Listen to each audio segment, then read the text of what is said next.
नमस्कार दोस्तों। जात पात, ऊंच नीच, ये शब्द आप अक्सर सुनते रहते होंगे। भारतीय समाज में सदियों से कुछ सामाजिक बुराइयां चली आ रही हैं और जाति व्यवस्था भी इन्हीं बुराइयों में से एक है जो देश को अंदर से खोखला करती जा रही है। हालांकि सालों से लोग इसकी आलोचना कर रहे हैं और जाति व्यवस्था की अवधारणा में भी इस अवधि के दौरान कुछ बदलाव जरूर आया है और इसकी मान्यताएं अब उतनी रूढ़िवादी नहीं रही हैं जितनी पहले हुआ करती थीं। लेकिन इसके बावजूद जाति व्यवस्था अभी भी देश में लोगों के सामाजिक, धार्मिक और राजनीतिक जीवन पर असर डाल रही है। आज की वीडियो में हम आपको बताएंगे कि जाति व्यवस्था की शुरुआत कब और कैसे हुई और इसका वर्तमान भारतीय समाज पर क्या असर पड़ रहा है। तो चलिए बिना देरी किए वीडियो को शुरू करते हैं।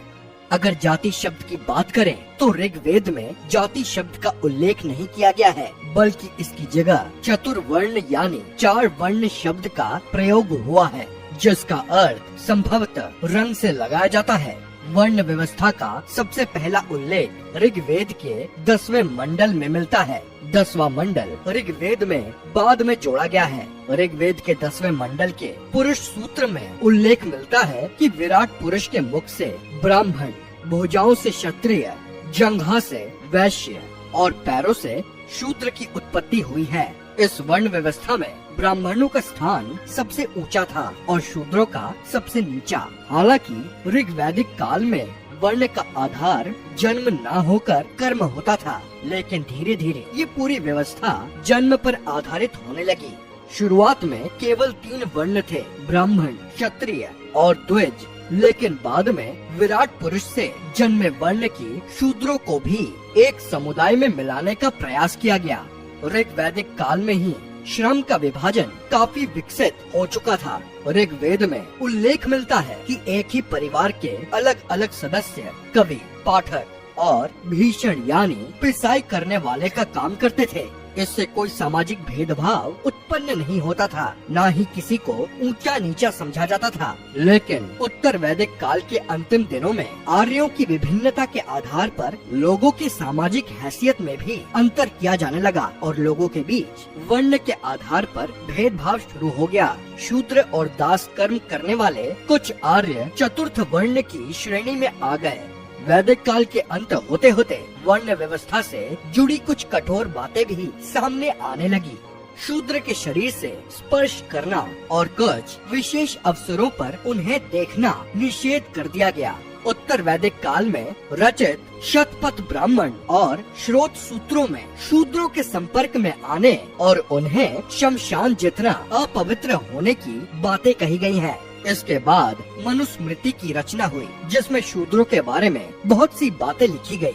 मनु ने कई ऐसे विधान बनाए हैं जिनसे शूद्रों की स्थिति पर प्रतिकूल प्रभाव पड़ा। मनु का कहना था कि शूद्रों को संपत्ति जमा नहीं करने देना चाहिए, क्योंकि इससे वो ब्राह्मणों को सताने लगेंगे। मनु ने ये भी कहा कि ब्राह्मण अपने शूद्र दास की संपत्ति को निर्ममता पूर्वक जब्त कर सकता है। इसका सीधा सा ये अर्थ था कि मनु ने शूद्रों को आर्थिक दृष्टि से दयनीय ही बनाकर रखने का प्रयास किया है। मनुस्मृति में भी लिखा है कि विराट पुरुष ब्रह्मा ने लोगों के कल्याण के लिए अपने मुख से ब्राह्मण, बाहों से क्षत्रिय, जांघ से वैश्य और पैरों से शूद्र को जन्म दिया। मनुष्य समाज की चतुर्वर्णीय व्यवस्था ईश्वर ने बनाई है और ईश्वर की बात गलत नहीं हो सकती। ईश्वर ने लोक कल्याण के लिए ही 4 वर्णों का निर्माण किया। मनु ने उच्च वर्ण के लोगों के प्रति अपराध करने वाले शूद्रों को कठोर सजा देने का प्रावधान किया है। जैसे अगर कोई शूद्र किसी द्विज को गाली देकर अपमानित करे तो उसकी जीभ काट देनी चाहिए। मनुस्मृति में ये भी कहा गया है कि कोई शूद्र अगर किसी द्विज के नाम और जातियों की चर्चा तिरस्कार पूर्वक करे तो उसके मुंह में 10 अंगुल लंबी गर्म लोहे की कांटी ठूस दी जाए। अगर शूद्र ब्राह्मणों के साथ उद्दंडता पूर्वक व्यवहार करे तो राजा को चाहिए कि उसके मुंह और कान में गर्म तेल डलवा दे। हालांकि मौर्य काल में शूद्रों की स्थिति में थोड़ा सुधार होने लगा। धर्म शास्त्रों के अनुसार कौटिल्य ने भी चारों वर्णों का व्यवसाय निर्धारित किया, लेकिन कौटिल्य ने शूद्रों को शिल्प कला और सेवा वृत्ति के अलावा कृषि, पशुपालन और वाणिज्य से आजीविका चलाने की अनुमति भी दी। गुप्त काल तक आते आते 4 वर्णों के अलावा अनेक जातियां और उपजातियां भी समाज में आ गई। अनेक शूद्र राजाओं की भी चर्चा गुप्त काल में हुई है। आभीर और मलेच्छ राजाओं की जानकारी भी इस काल में मिलती है।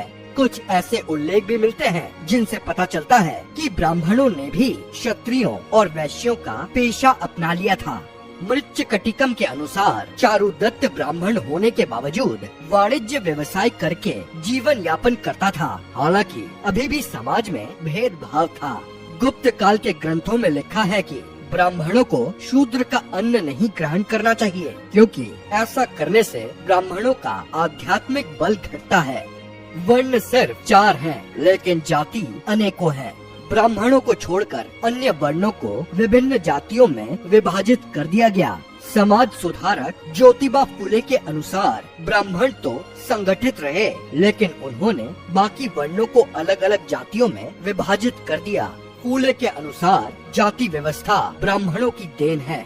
ज्योतिबा फुले की तरह ही डॉक्टर भीमराव अंबेडकर भी जाति प्रथा के कट्टर आलोचक थे। मनुस्मृति के रचनाकार मनु के बारे में अंबेडकर कहते हैं कि मनु ने जाति के विधान का निर्माण नहीं किया और न ही वो ऐसा कर सकता था। जाति प्रथा मनु से पहले भी विद्यमान थी।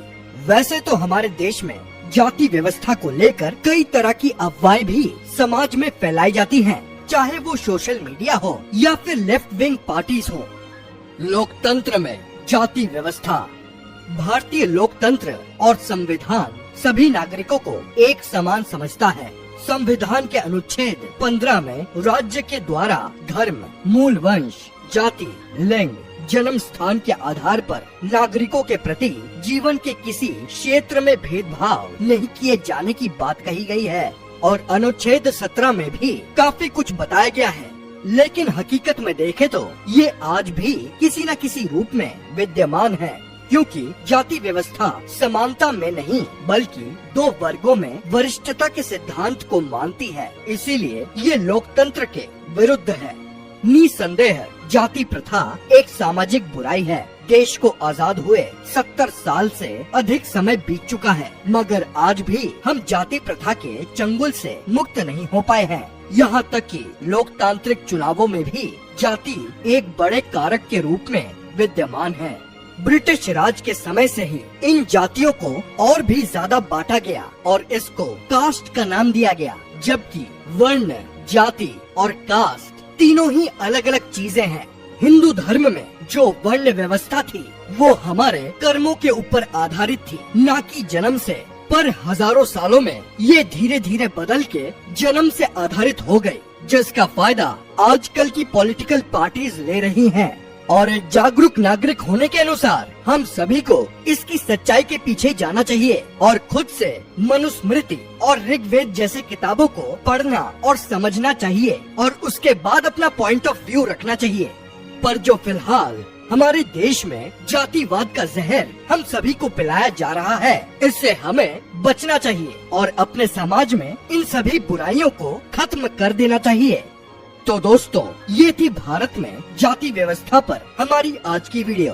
क्या भारत में जाति व्यवस्था समाप्त होनी चाहिए और इस जातिवाद आधारित भेदभाव को खत्म करने के लिए सरकार को किस तरह के कानून बनाने चाहिए? अपनी राय हमें कमेंट पे जरूर बताइएगा। हम उम्मीद करते हैं कि आपको ये वीडियो पसंद आई होगी। अगर वीडियो इंफॉर्मेटिव लगी हो तो इसको लाइक एंड शेयर और चैनल को सब्सक्राइब करना मत भूलिएगा। मिलते हैं आपसे अगले वीडियो में, तब तक के लिए जय हिंद।